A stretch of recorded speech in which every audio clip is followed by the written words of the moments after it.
Good evening, everyone. Sonia Chintani this side, and today's topic for us is multiple intelligences and learning styles.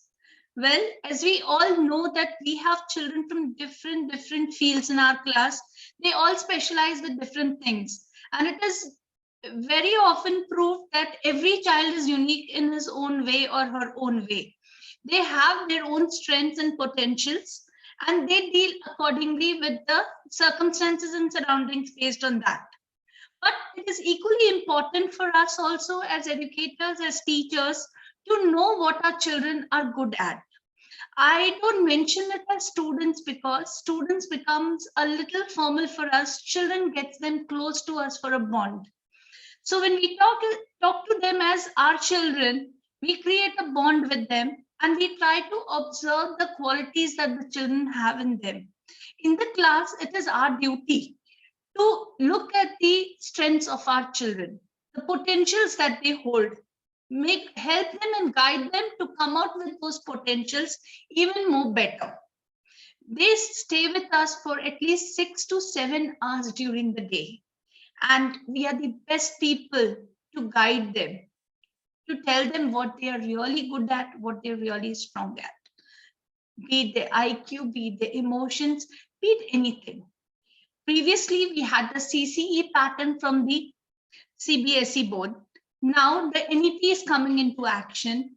And if we really see that both of them integrate art, culture, activities, sports, everything together, they blend everything together to make a holistic education for the child.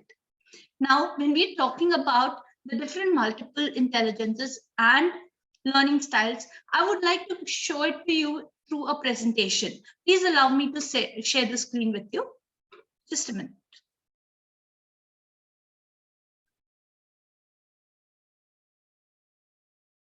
Okay. Is it visible to all? Yes, ma'am, visible. Okay. Now, when we talk about multiple intelligences, what is multiple intelligences? Multiple intelligences refer to the theory describing the different ways students learn or acquire knowledge. Some intelligences are inherited and some are learned in the lifespan. Yes, there are certain things that the children inherit from their parents, their elders at home, or see it in their family culture and they are inherited in them. But there are certain things that the children pick up from the surroundings, from their peer interactions, from their teachers. This theory was given by Howard Gardner. There are 8 types of multiple intelligences. We have linguistic, kinesthetic, spatial, musical, naturalistic, interpersonal, intrapersonal, and logical. Now, these are the different intelligences that each one of us possess. We have all the 8 in us, but some of them are dominant and some of them are very low in us. But we all have them. It's the only thing that we need to recognize which we are more better at and which will enhance our skills or help us in develop and grow properly. Now, when we are talking about the first multiple intelligence, that is linguistic, being language smart. Children who are good with language, they can express themselves in words, they can communicate, they can write, their skills are very good. They can do lots of creative writing, they can express their knowledge, the concepts in the way of written work or even the oral work. They understand what others speak. Grasping is much easier for them because they can follow the language to that level. Their capacity to use a language is fantastic. Now, this is a very easy thing for us to look in our classes also. A child who is very good with his languages, be it Hindi, Sanskrit, French, English, or whatever languages we have. If the child is very good, he is able to express himself. He is able to do the creative part in it. That means he is linguistic. It could be he could express it through writing a poem to you, through an essay to you. It could be anything. He puts everything into words for himself. So that is what is language smart. Now, when we talk about the next, we have intrapersonal, that is knowing one's own self, knowing ourselves better. There are children in the class who like to be within themselves, who like to explore themselves without being a part of the group. They don't involve much into it. Someone who likes to explore him or herself, do things aloof from others, stick to his or her own strategy and work accordingly. Total focus on how I feel and what I want. Now, such children are also there in class. They don't talk much in the group. They don't interact with either the teachers or the peers. They remain themselves, but that doesn't mean that they're not intelligent. They do it on their own. They quietly do their work because their more focus is on only what they are doing and what they want. They are target oriented because they only focus on their own target. So that is intrapersonal, but that is also a strength for them. That is not that if they aloof themselves from the group, they don't have any intelligences. No, it's not like that. Whatever they have, they use it for themselves. There are many children who sit aloof in the class and the teachers think, okay, ये तो अकेला ही बैठता है, ये कुछ नहीं करता, ये group activity में part नहीं लेता. No, don't come out with those perceptions. Give him a chance if he's feeling comfortable to present something all alone. If you've been observing the child in the class and he's been doing it all alone, standing single, then give him a chance. I think they should get a chance to express themselves. Have faith in the child and give him that chance. Acha beta, go ahead and do it. Then we have interpersonal, that is connecting, creating a bond with others. To understand others, connect with strangers, make new friends, feel comfortable and unknowns, socialize well, shows empathy to others, initiate to lead from front, involve in team sports and group activities. Now, this is totally different. A child who does not like to sit alone, a child who likes to involve in every activity that is done, who likes to make new friends, who likes to initiate leadership qualities, he'll come and tell you, ma'am, I'll lead it. Ma'am, I'll do it. Okay, this is a group. Okay, guys, wait. I'll tell you how to do it. I'll put it up for you in a presentation form. So you have such bubbly children also in class who come in front and lead it for the others. So this is interpersonal, that is connecting or creating bond with others. Then we have musical intelligence. Now that is being awareness and sensitivity to music, rhymes, tunes, and melody. This intelligence is also referred to as emotional intelligence. Yes, this is connected to our emotions. Usually when people feel a little low or don't know how things are going and whether they're going in the right way or not, many of the children, you'll find them involved with musical instruments, listening to light music. Even we at this age do such things to, bring down the stress level or the thought process, calm ourselves. We do use music, right? But here, able to recognize, create, reproduce music. Usually people with this intelligence are found tapping heels, sniffing fingers on beats. We see many children do that in class, right? If there's a music going on, if there's a dole going on, they start sniffing their fingers, they tap their heels, and they are on move. They enjoy that moment a lot. So, they feel that they are a part of it. That is something what they were looking out for. They even can recognize when a beat is missed on the pitch. I had a friend, who was like in school days, I found it very funny. I used to feel why she does all these things. But at that time, we did not know that such kind of intelligences or such kind of traits also existed in us, because we were not aware or familiar with those things. But I remember her when she used to sit and learn chemistry equations, or she used to do maths formulas, physics formulas. She used to rhyme them in a poetic way. She used to put them in such a way in rhyming words, and she used to learn those things.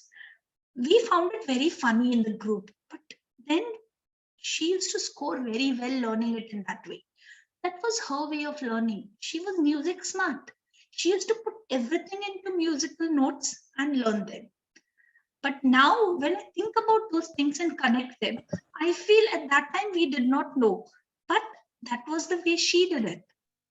So these intelligence are inborn in us. We only need to recognize it. நான் note எல்லாம் ஒரு புதுசு வாங்கி கொடுத்து back மட்டும் பண்ணி கொண்டு போனோம்.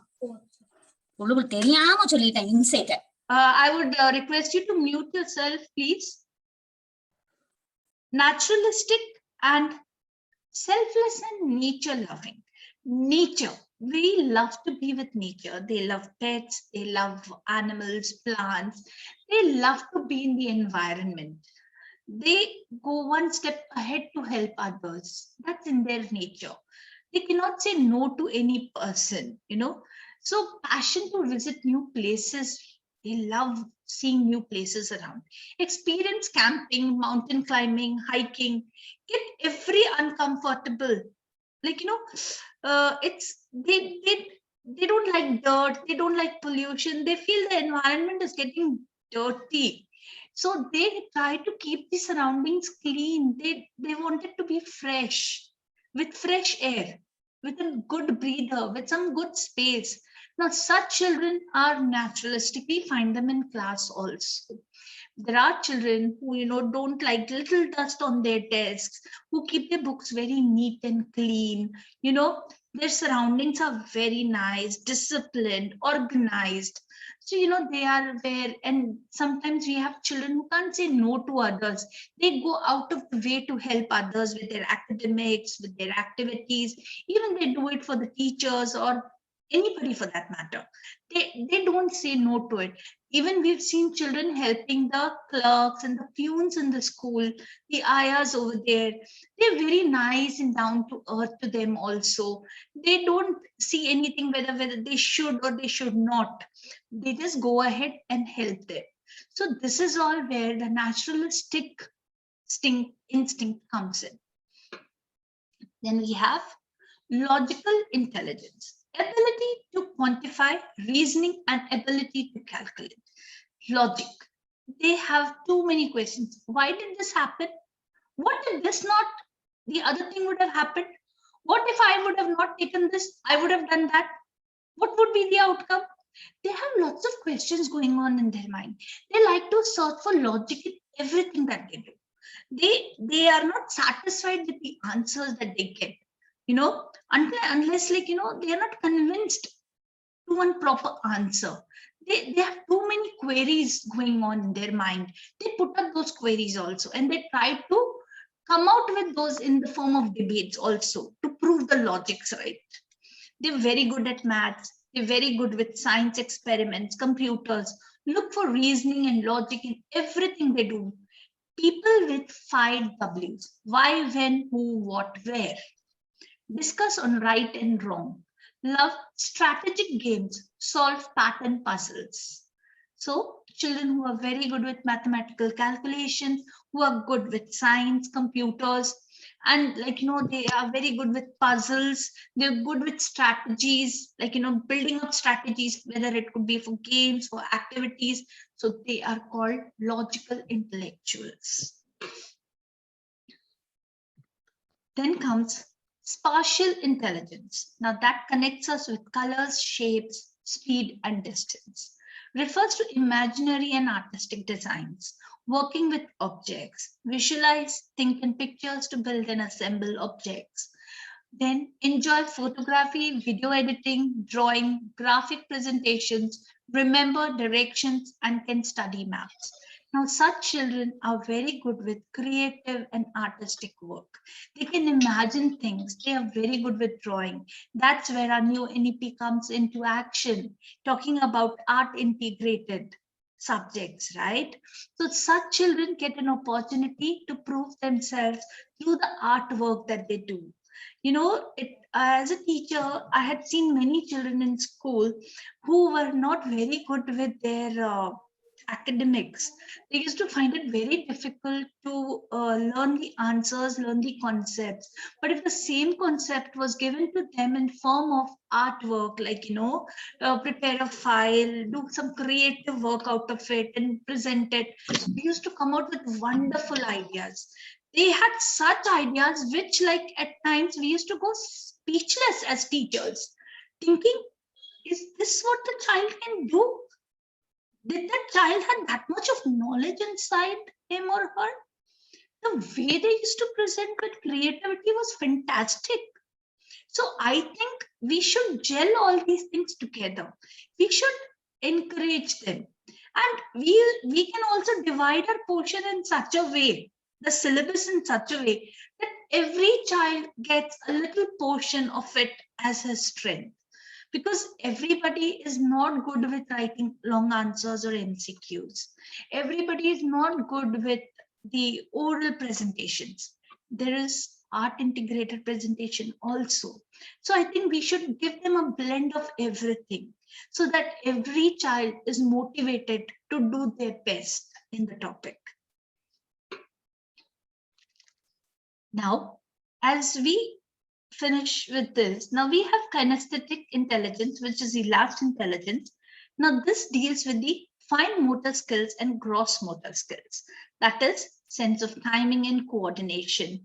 They learn by doing and exploring, enjoy outdoor activities, indulge in sports activities and dance, burn out energy with physical activities, enjoy writing and talking.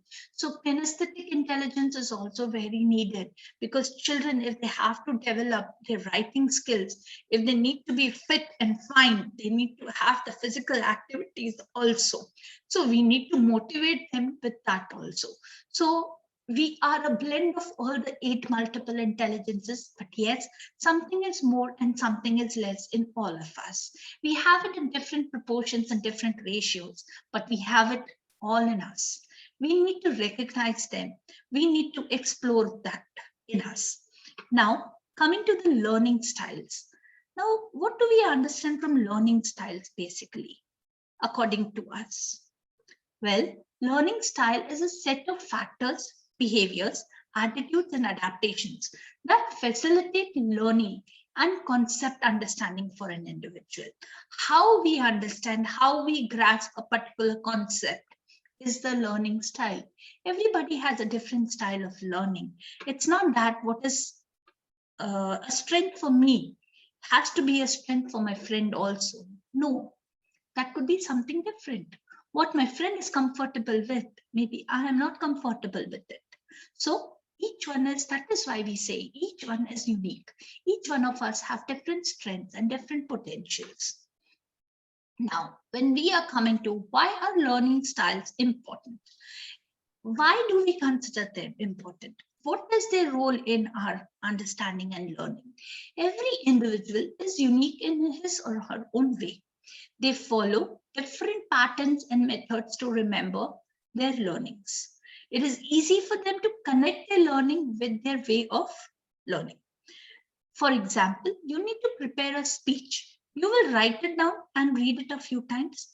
These days, there's another way. It is put forward in the way of PPT. First, we used to write it down. When we used to write it down, we used to keep reading it again and again, and we used to learn. But now, what we have, we form it in a way of PPT, present our presentation, and side by side, we also do the oration, right? So this is another form of doing it. There's another example I would give of my own daughter. When she was in 10th, she had to remember many characters. At that time, they had Gulliver Travels as the novel that they had to do in CBSE. Now, there were variations in characters. There were lots and lots of characters over there.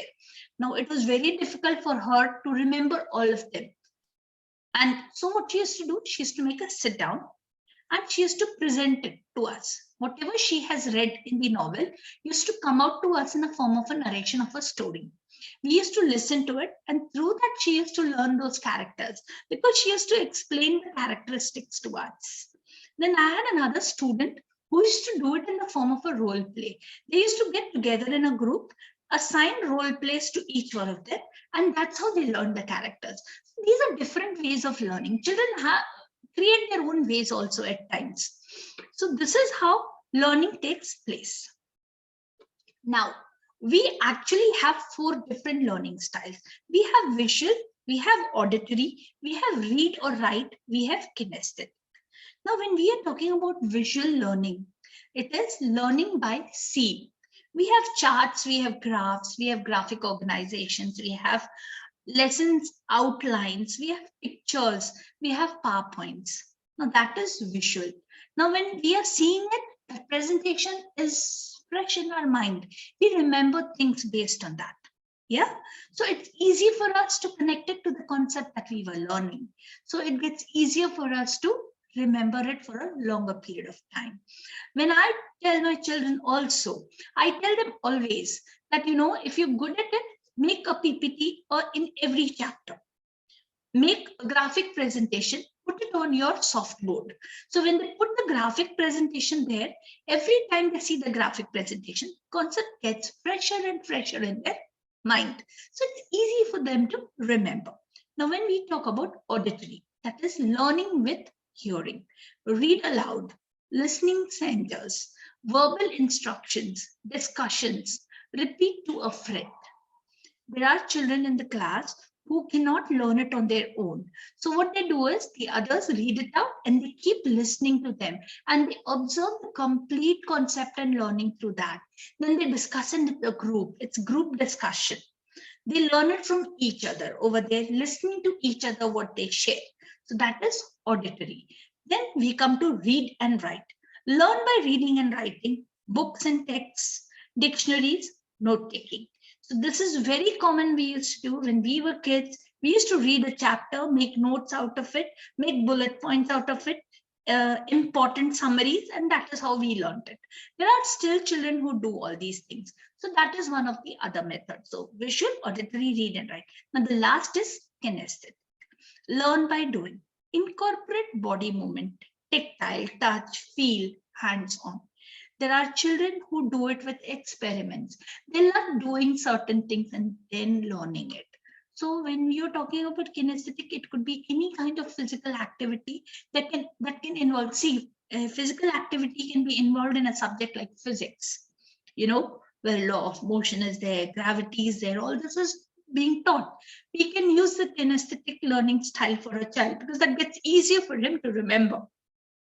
So this is just an example. You can put it in different ways. And as I said, every child has his own way of grasping things. See, these are just what we know about it. There are certain things where the children come out with even newer versions. And, we need to observe that in class so that, it helps us to understand the children and their IQ level in a much better way. So that, we can guide them in that particular form.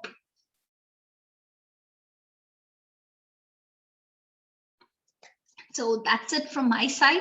Thank you so much for patiently hearing to me and giving me your precious time. If there are any questions, you can please put it forward.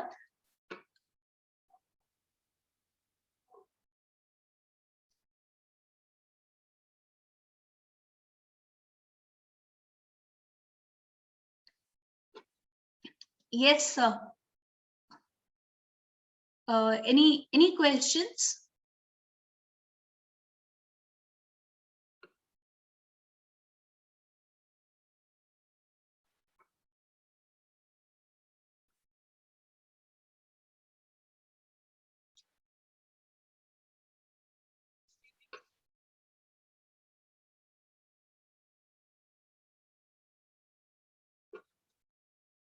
Sir, could you unmute yourself, Thomas, sir?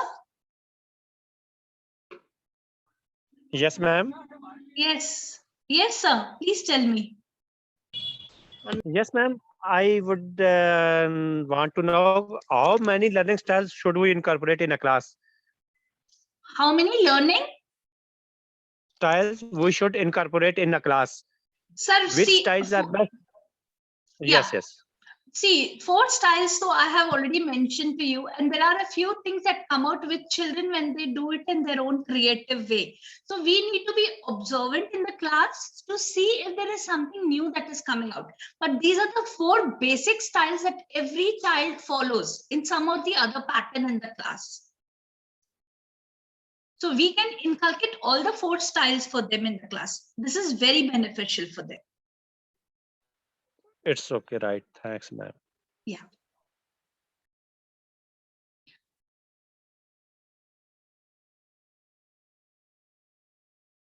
Yes, anybody else? We still have 8 minutes of time. If there are any queries, you can please put it up.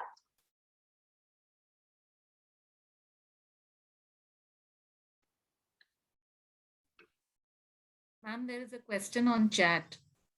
Okay. How can we How can we identify the multiple identify intelligence in students? Okay. Now, this is a very nice question. Yes. In the beginning, it gets a little tough for us to understand what multiple intelligence is present in which student. We can do it with various activities. I said, give them blend your chapter in such a way that you have 2 to 3 different activities coming up in it. Then you divide them into those groups, and see, it is a little tedious job for us as teachers, as counselors, I can understand, but that is what we are here for. Those are the challenges for us to face every day. We need to understand from that group. Now we see the performance of the group, how well they gel with those particular activities. Now the children who perform very well, that means they are interested in that particular kind of activity. So it is easy to get the multiple intelligence from there. But if the child is not comfortable, he will not perform to that level, or he might come to you and say, ma'am, can I change my group from this activity to that particular thing? I would be more comfortable there. Yes, allow him to do that. Give that trust to the child. Okay, beta, fine, no issues. Talk in the class and exchange children from one group to another. That will help you to understand their strengths in much better way. When you have conversations in the class, have debates, role plays, that will help you to understand what kind of skill and what type of intelligence is inculcated in which student at that particular time. For that, you need to involve yourself and kindly observe them. You can make nice activity charts in the class and accordingly, place it and then see who's performing well in which particular activity. You can get to know the strength of the child based on that, so that will help you a lot. I hope I've answered the question, ma'am. Yes. Yes, ma'am, you have given good ideas about multiple intelligence, but our examination system does not support multiple intelligence. It only supports memorization. How Sir, can we cope up Hmm. with this? How can we cope up with this problem? See, sir, as the new NEP is coming into action, we are introducing the new educational policy. And if we've all gone through it, we say that we need to say goodbye to ratification, memorizing things. We need to see that the children understand the concept. That is more important to us. Children who are memorizing things or giving a ratification, it is a short-term memory for them. They remember it only till the point that they are giving an exam. They don't remember it for a longer period of time. Okay, but if they understand the concept, if these type of skills are introduced in the class, multiple intelligences, learning styles, the children are going to remember their concepts for a longer period in life, and that is going to be fruitful for them, because that is what is our aim and our focus also as educators. We need to finish this memorizing part.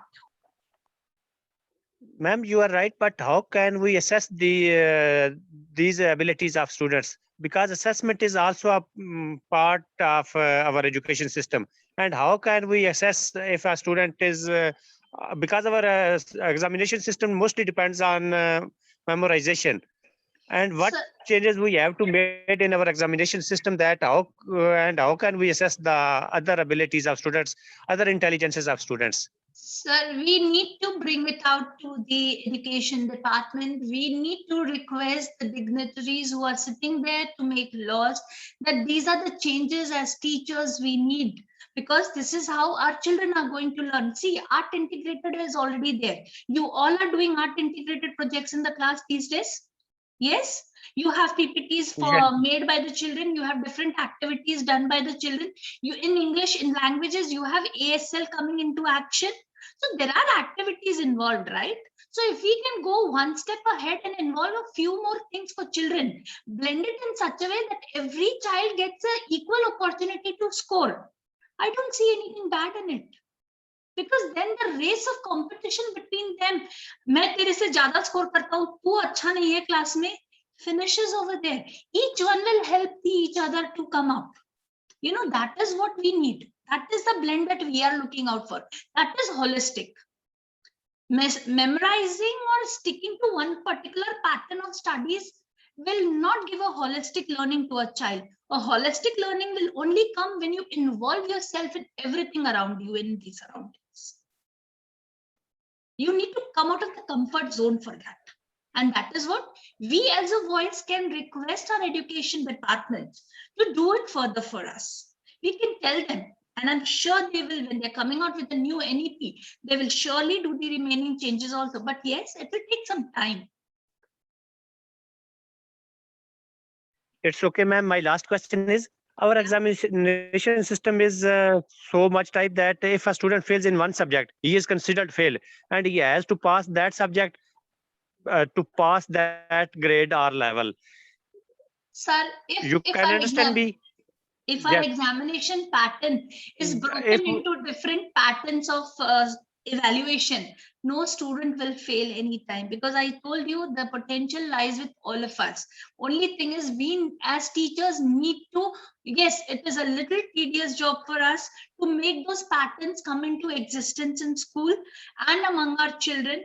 Be that observant in the class, but yes, believe me, the quality of students that you all will give with all this implementation in the class is going to be fantastic. And believe me, many of the students will not need any extra coaching than what you give them.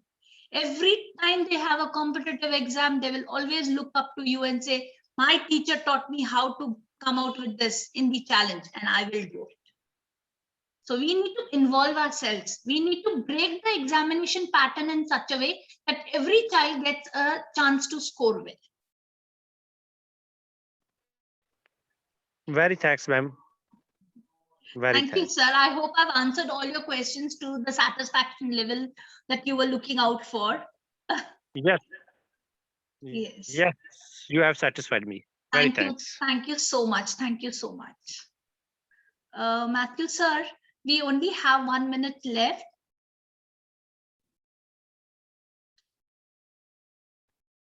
Thank you, ma'am. Thank you. Thank you, ma'am. Thank you so much. Sir, if there are no more questions, can I stop the recording, because we hardly have less than a minute also left for us. Sure, ma'am. Yeah, we are good to finish off. Thank you for the Okay. session. Thank you, sir. Thank Thank you. you so much. Thank you, everyone, for being so patiently listening to me. Thank you.